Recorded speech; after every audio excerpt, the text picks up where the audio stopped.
Rabbi Shabbatai Slavatitsky's story with the Talmuds. Did I tell you this story?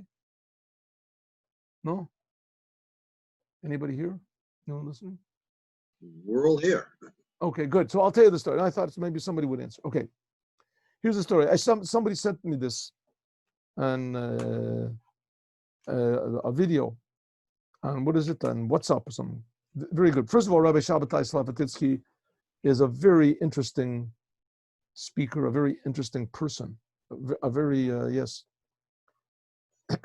So he tells a story. He says that his, one of his relatives, I think it's his daughter or something, she and her husband, they went to this place. He has the Chabad house in Antwerp, Belgium. So his daughter and her husband, they went to some place, I don't know where it is, on the seaside or someplace. I have to listen to the story again. In any case, they went to some generally non-religious Jewish area. Somewhere, I think also in Belgium.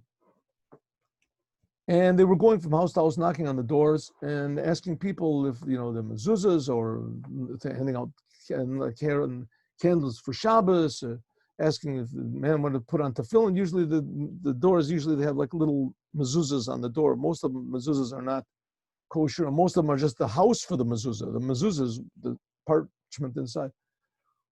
Anyway, they opened up and there was an older couple, I don't know, maybe in their 60s something, and they welcomed them with open arms, and they were so warm. They said, please come in, and they showed them how everything was kosher, and they showed them the wrappings for everything.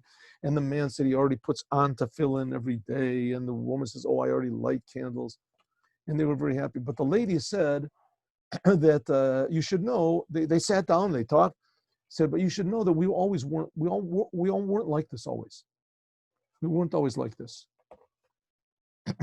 Said, oh yes, would you like to talk about? Sure, I'll tell you the story. The lady said, I was in the Holocaust, and I was just a small child in the Holocaust, but I went through it, and I was brought up in a religious family, but afterwards I just left the whole, and I mean, maybe she was, 3 years old, 5 years old, something. I mean, the story must have happened 10, 20 years ago, I imagine, because the Holocaust ended in, 75 years ago. So this lady said that I went through the Holocaust and I left Judaism, nothing to do with Judaism, wanted to get as far away as possible, and I met my husband, and he's the same thing as me, right? We just, nothing to do with anything. We decided that's it, our house is going to be a completely regular, normal house. Right? And we'll eat whatever normal people eat, and we'll do whatever normal people do. So one day we went for a vacation. This lady tells a story. One day we went for a vacation, me and my husband. We went out to the country or something. And as we were coming back, we saw that there was one outdoor market. An outdoor market.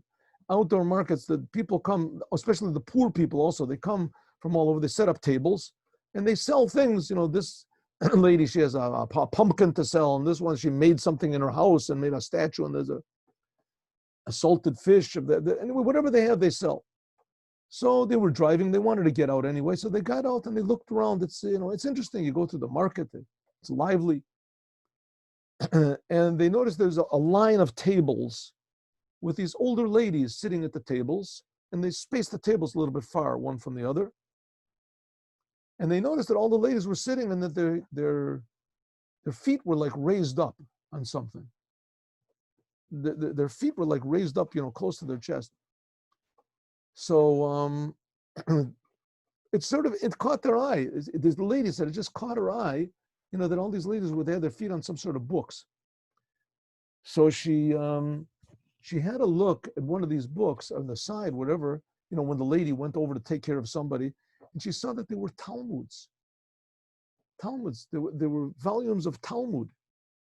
And these ladies must have somehow or other gotten a Talmud from a synagogue that was destroyed or somebody's house that was ransacked or whatever. And that they were using these Talmuds as footstools. And all the ladies had their feet on these Talmuds.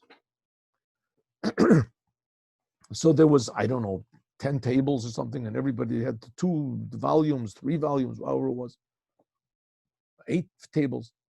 So she went to her husband and said, look at what's over here. And her husband looked, said they were both shaken. Now she said, we're totally not anti-religious people, because the Judaism only brought pain and suffering to the Jews. Worst thing in the world to be a Jew. Worst thing in the world, you get thrown in gas chambers and everything like that. Get as far away from it as possible. That's what they wanted to do. All of a sudden, she said, I saw these Talmuds. I couldn't believe it. So it says that she and her husband, they went and they rented a car. Maybe they were on a trip with other people on a bus or something like that. They got off the bus with everybody else. However it was, she said they went and they rented a car. And then they went to a clothing store, I guess old clothing, and they bought the biggest raincoat that they could find. And they went to these ladies, and one by one, and her husband would buy something over on the corner. How much does this cost? The lady would go over, he would talk to the lady about the price of this. And meanwhile, she would take the Talmuds and put it in her coat. That's what she told the story. Take the Talmuds and put it in her coat and go to the car and put it there. And that's what they did to each and every table. And I guess the ladies didn't notice, they put their feet down. The Talmuds weren't there. It wasn't valuable to them anyway, these Talmuds. Who stole my footstool? It wasn't a big deal. However it was, they went and then finally they took all of the Talmuds. They got all the Talmuds, they put them in the car and they drove back home. So they're talking to each other. What did we do? What did we do? We went crazy for these books. We don't even know what it says in the books. We don't know. I don't know if they could even read Hebrew, but if they could, it's written in Aramaic. And even if they understood Aramaic, you can't. The Talmud is not very difficult. You have to learn how to learn the Talmud. It's not easy. So what have they got to do with those? She says she doesn't know. She just something woke up inside of her, and this is Judaism. You just can't. We've been stepped on long enough. You can't step on Judaism. Suddenly it became obvious that this was valuable and that nothing else was really valuable. All that they had. He said from then on, we started getting more and more observant and everything like that, and we realized it was a good thing. So we see the power of the Torah. That's what we got on Mount Sinai. The goodness, the godliness, the meaning, the blessing, which is in the Torah, even if you don't understand it. Even if you don't understand it. That's the essence of the Jewish soul. And that's something like the raising of the dead. All of a sudden, this feeling came to life inside of all of them. Have a good Shabbos, everyone. God bless you all. And we'll meet again Sunday, 8:15.